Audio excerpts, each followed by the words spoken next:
Hello friends and dear students. In previous lectures we have seen another part of linguistics. Right now we have to move one more important part of this semester, that is pragmatics. Pragmatics. Let's see what is meant by pragmatics. What are the features? What are the contents included here? Let's continue here. Pragmatics is a branch of linguistics that studies how we use utterances to mean what they mean because of the context we use them in.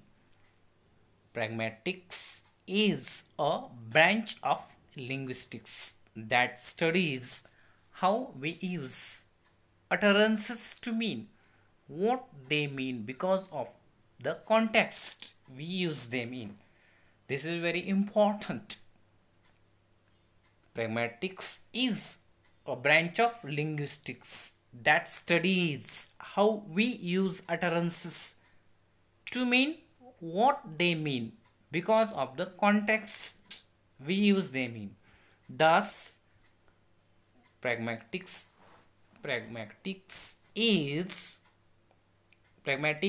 is a study of communicative use of language. Thus, pragmatics is a study of communicative use of language. When someone say to you, I will see you tomorrow at 5 p.m. I will see you tomorrow at 5 p.m. It could be a promise, a threat, or a warning, depending on the context of the communication. As users of language, we do not always use language only to literally mean what the words convey. Depending on the context in which we say an utterance, like in our example earlier, it could mean or communicate to different things. And this is not because the words in the utterance by themselves have all these different meanings. In fact, words have only limited meanings which are usually listed in a dictionary, and sentences that are made of these words can only have one meaning, which is contributed by adding the meanings of the words together. Such meanings are called literal meanings and are studied in another branch of linguistics called semantics.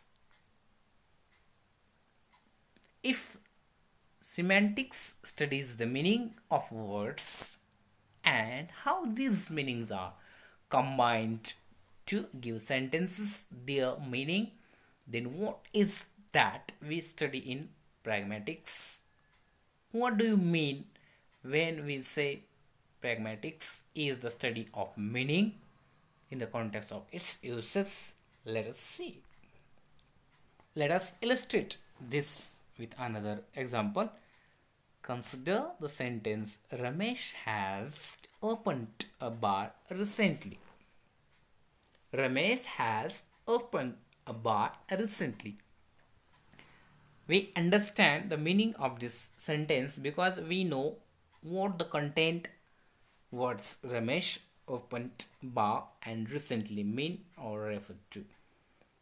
We understand from the given sentence that there is an individual named Ramesh who has started a new business of selling alcoholic drinks, something in the near past. This meaning of the sentence is intrinsic to the sentence, that is, it is contained inside by virtue of being meaning of the words that compose the sentence. This sentence, we have got this meaning merely by combining the meaning of all the words together. Now consider what would happen if we were to use this same sentence as an answer to three questions asked in different contexts. Let us For our purposes here, introduce another character Mahesh who asks these three questions in the context described, and your reply to all these questions is in sentence. Ramesh has opened a bar recently. Let us see.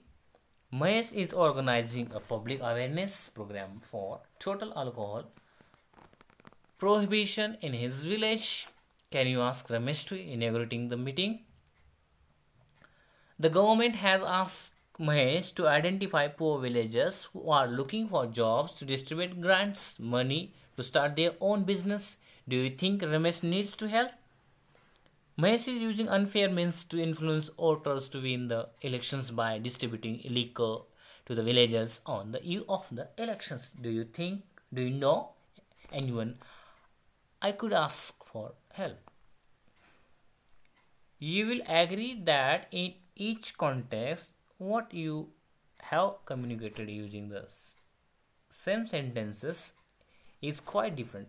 In the first scenario, you are saying that since Ramesh runs a business of selling alcohol, he would not be the right person to inaugurate a meeting that wants to stop a sale of alcohol. In the second scenario, you are saying that since Ramesh has recently started his own business, he does not qualify for the grant or aid from the government. In the third scenario, you are suggesting that since Ramesh runs a bar, he should able to supply enough alcohol for the politician devious purpose. Will it be correct on your part to claim that our single sentence Ramesh has opened a bar recently has all these meanings within itself? Of course, it does not. We have been successful in communicating these. We have been successful in communicating these different meanings as a result of the interaction between the context and what was said. We are also aware that if we were to provide a few more contexts, this same sentence would be capable of communicating still more meanings. What we are seeing here is in utterances mean different things in different contexts, and this is why we do pragmatics as distinct from semantics, and this is what we study in pragmatics, how we use language to communicate different things in different contexts. In pragmatics, meaning of an utterance is always variable and context depend, and this term context is not merely what has been said before but also the participations or participants.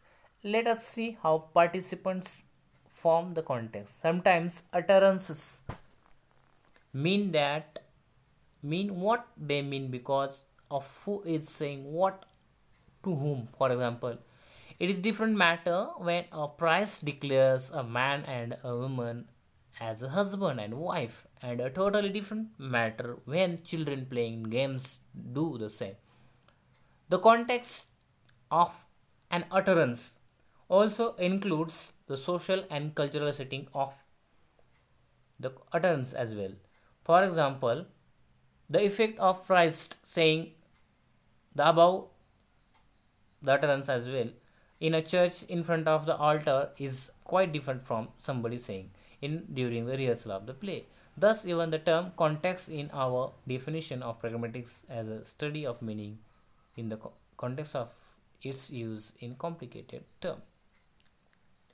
Cruz 2006 136 page gives us a very useful and insightful distinction between semantics and pragmatics. He writes, pragmatics deals with aspects of meaning that are not looked up. He writes, pragmatics deals with aspects of meaning that are not looked up but which are worked out on particular occasions of use. Semantics deals with meaning that we can find. If we were look up the word in dictionary in pragmatics, we need to understand the context and work out the meaning of the utterances by trying to understand why such a and such utterances was made in a particular context.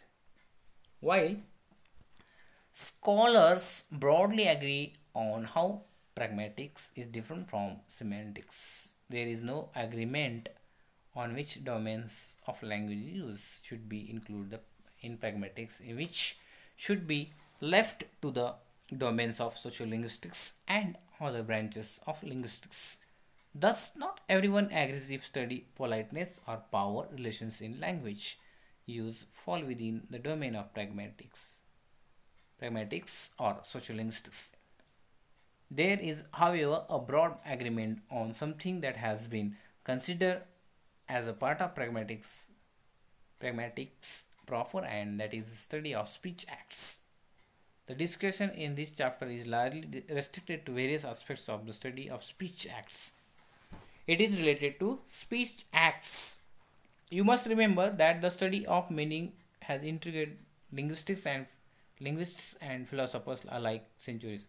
Speech act theory and its offshoots, by the theorizations by philosophers of language like Austin, Cyril, Grace, and others have many sets of the meaning arguments exception that all encourages you read on your own.